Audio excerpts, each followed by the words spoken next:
Hey, hi, welcome to the session of Environment Management System or ISO 14001 2015. I am Tota Krishna Hema, your quality expert and your automotive SME. So today, why I am focusing on environment management system is because of the pandemics which is happening around the world right now. So we need to take care of the environment, and we need to take care of how we need to take care of the work environment. So that's what we want to focus on. Let us get into the topic. So what is ISO 14001? It is an environment management system standard, often called as EMS. It is the quality management system documentation, which have the same policies, processes or SOPs, and plans, practices, and records, the guidelines it will have. And it will define the rules governing how your company interacts with the environment, how you are managing your waste, and how you are managing your work environment. So this all things will cover here. So EMS needs to be tailored with respect to the scope of your company, because only your company will have the exact legal requirements and environmental interactions that match your specific business processes.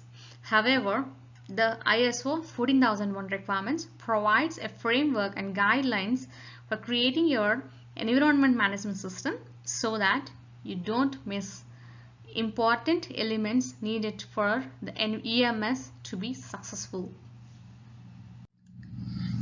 Basics of ISO 14001.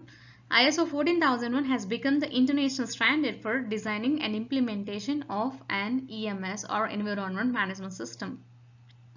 The most recent version of the environment management system requirements was published in 2015, and now, so before it was in a different way, but now it is customized which is similar to ISO 9001 framework. So the recent version of this ISO 14001 is 2015. So due to COVID-19 situation, 14001 became prominent as it involves work environment maintenance in pandemic situations, even in the waste management, or how you're dumping your sanitized waste after sanitization of your work environment, how to take care of it without getting contamination of your work environment or your tech park or any other, like your manufacturing unit. So this all it focuses on. So what are the benefits of 14001? ISO 14001 is to protect our environment, to prevent our organizations from causing adverse impacts on the environment. So EMS is very crucial in some sectors like the nuclear power plants, or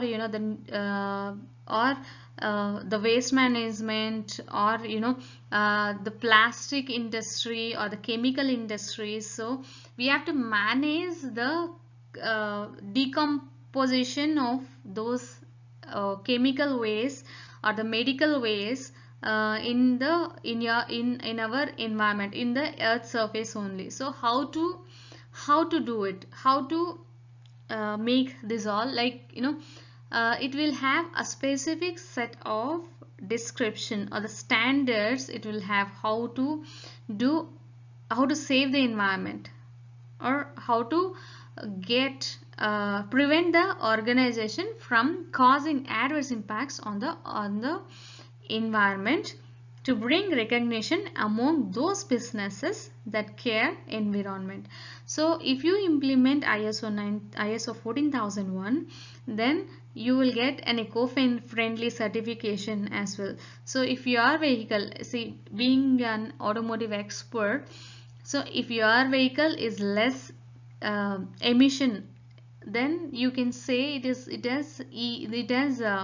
the eco-friendly vehicle, right? Zero emission.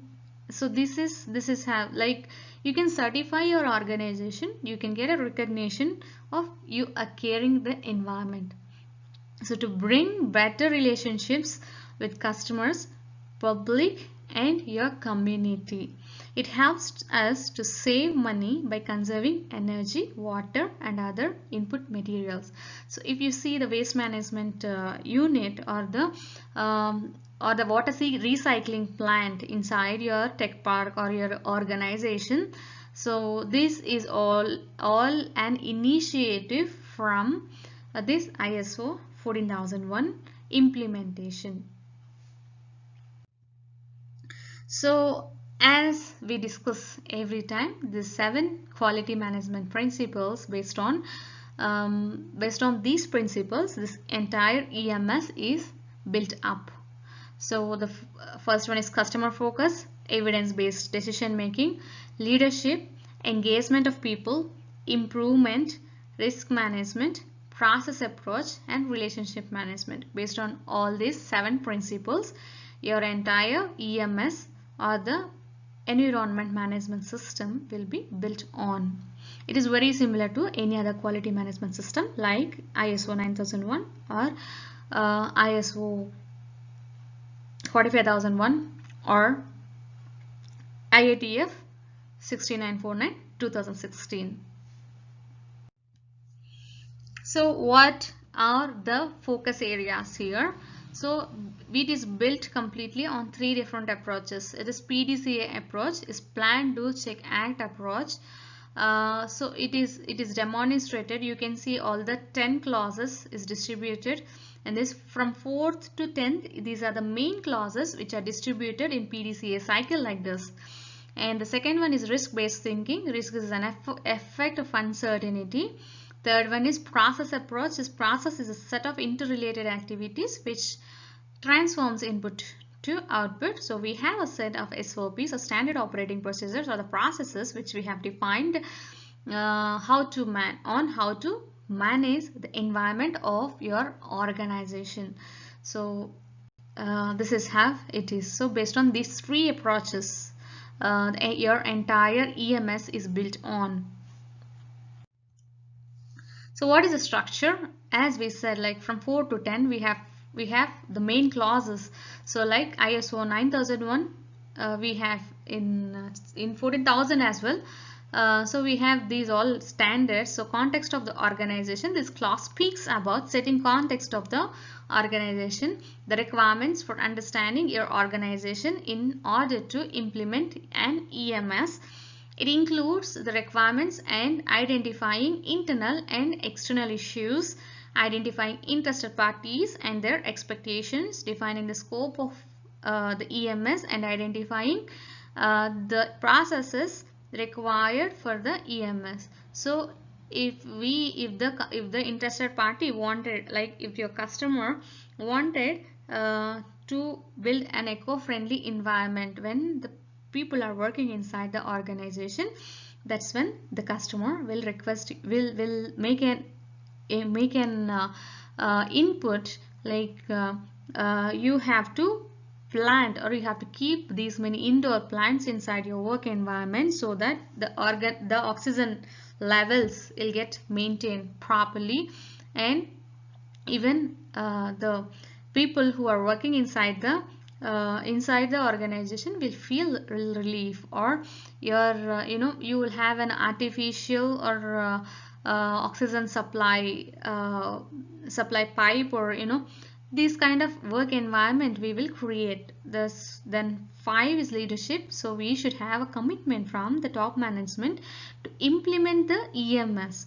So in defining the communication of the environmental policy and assigning roles and responsibilities throughout the organization. So 6 is coming for planning. So risks and opportunities of the EMS in the organization. So first of all, we need to assess it, and then we have to come up with the objectives for improvement. And we have to plan accordingly, and we need to get it assessed in a timely manner or the defined frequency. That's called internal auditing. And as well as the legal and the other commitments that are required for the organization. Section 7 or the clause 7 talks about support. The support section deals with the management of all resources of the for the EMS. This includes the requirements around the competence, awareness, communication, controlling. See, you have the facility team which will have your housekeeping people, and how you are managing, or how you are managing your tissue papers, or how you are managing, how you are dumping all those things, or these all comes into the support activities, or the competencies, the awareness, if to provide this competence or to make the person competent, like you need to provide a training, you need to provide awareness for the people like who are working inside this, or you need to provide an communication, like how to see on when you observe your work environment. So you can see, you can have a displayed board saying like use this in a limited way, or use or these kind of boards or signboards you will have, to communicate like how to control the wastage, or how to control, how to prevent the environment from contaminating. Eighth one is operation. It is the operation requirements deal with all aspects of the environmental controls needed by the organization processes, as well as the needs to identify potential emergency situations and plan responses so that you are prepared to respond. So should be an emergency, emergency occurs. So if what happens if a fire accident happens, okay, what happens if the earthquake comes, or any natural calamities, or if you have any unpredictable situations like this pandemic and all, you have to define like how to manage that particular situation. So those all you have to document, you have to maintain your operations based on the defined documentation. Section 9 or the clause 9 is performance evaluation. So we need to evaluate, we need to monitor, or we need to measure. So we have to define a metric with goal values, and we have to assess it in terms of internal audits, or we have to get it in compliance with we have to provide it as an evidence in terms of management review meetings. So this is how in the clause 9 is implemented in case of EMS. And improvement is clause 10. This last section includes the requirements needed to make your EMS better over time. So initially you might have created an EMS, an environment management system, documented. Then you found a new thing which comes into the scope of the EMS. So that's when you will start documenting it, or else like existing documentation also, you want to bring in a change which is needed for the needed for the procedure. Then that's when you will receive a change request from the implementer, and you need to assess it, you need to find out the impact of the change request, and you need to implement it. How will you get the change request is like as an outcome of the management review meeting, as if some implementer wants a change request, wants a change in your existing procedure or existing templates, so that's when he will raise a change request. So what are the salient features of ISO 14001? It deals with the surface cleanup and sanitization process in case of pandemics like COVID-19. This is a management system which is applicable to your administration and facilities team, which involves water, power, and paper conservation. And even your regular supplies or sanitization supplies and your emergency medical kit even see generally in general this ISO 14001 will be implemented along with the ISO 45001. So as per ISO 45001, it talks about safety, it talks about health, and so that is the reason I've mentioned medical kit also here. But this 14001 talks about the conservation of water, conservation of power, conservation of paper, and minimize the use of hazardous material like toluene, CFCs. See, some of your, see, it may be very minor thing. See, when you are presenting in any circumstance, so you will get a marker pen, right? The temporary markers which you will write on board. So most of the times the ink inside the temporary marker will have toluene. So toluene, if you inhale, then it will be harmful to your lungs, and you may develop, if you work with the toluene for many years, then you may develop a lung infection, or sometimes this is also talks about the CFCs. CFCs which may emit in case of the cold environment conditions. So these all we need to minimize inside the work environment, optimizing the consumption of the resources, improving conservation of the resources. So coming to the steps to ISO 14001 certification is like, first of all you have to identify see you have some system which is monitoring your facilities and administration team. Okay, they might be, even if they haven't documented, or they have documented as part of any other standard. So now you have a requirement to implement EMS or 14001 in your organization. That's when you will take the existing processes and you will find out the gaps inside it, or with gaps with respect to this 14001 standard, and you will find it out where to add on the documentation, or you have to bring in the policies or the environment policy. You have to document separately, a part of your quality policy if you are implementing ISO 9001. So similarly you will have other documentational changes as well.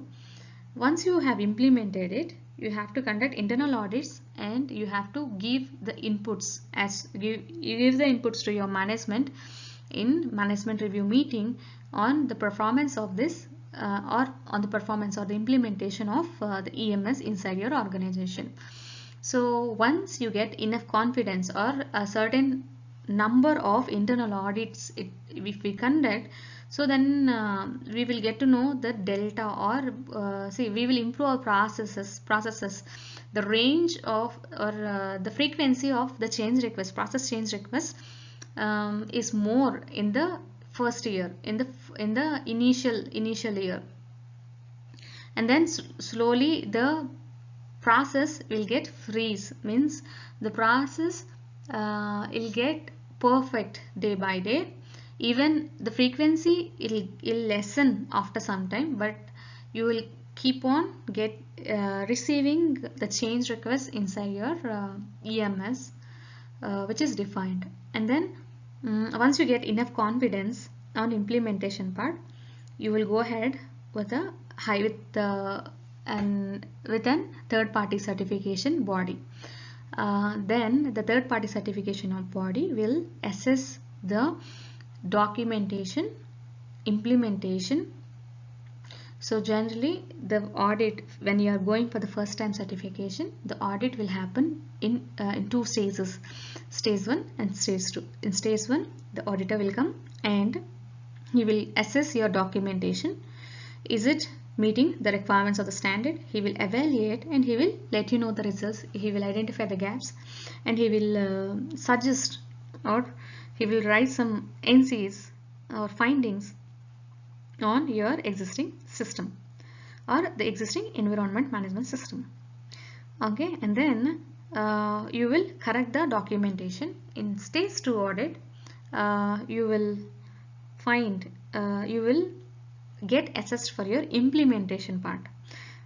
So how you have implemented your documented procedures of your ISO 14001 or the environment management system. So once the stage 2 audit is completed, then the auditor will come back with a set of findings, major NCs, minor NCs, observations, suggestions, or opportunity for improvement. So these kind of categorization they will have. So once we receive the report, we have to, they will give, we have to give a corrective action, preventive actions, or corrective action itself. Preventive action is not in the picture when after this ISO 9000 from 2015 standards onwards. So you will submit a corrective action to the certification body. Then certification body will evaluate the corrective action, and if something is needed to change, then they will communicate it to you back. And you will implement it. You will try to close that particular finding within the deadline you have given to the auditor. So the auditor will do will close these findings after verifying your evidences. Then once he closes all the findings, then you are eligible to get a certificate for ISO 14001. So you will get a certificate from your certification body saying you are confined to environment management system, which is implemented as per ISO 14001 2015 standards. Thank you so much for your time. If you like this concept, subscribe to my channel. If you want further more interesting videos like this video. Thank you.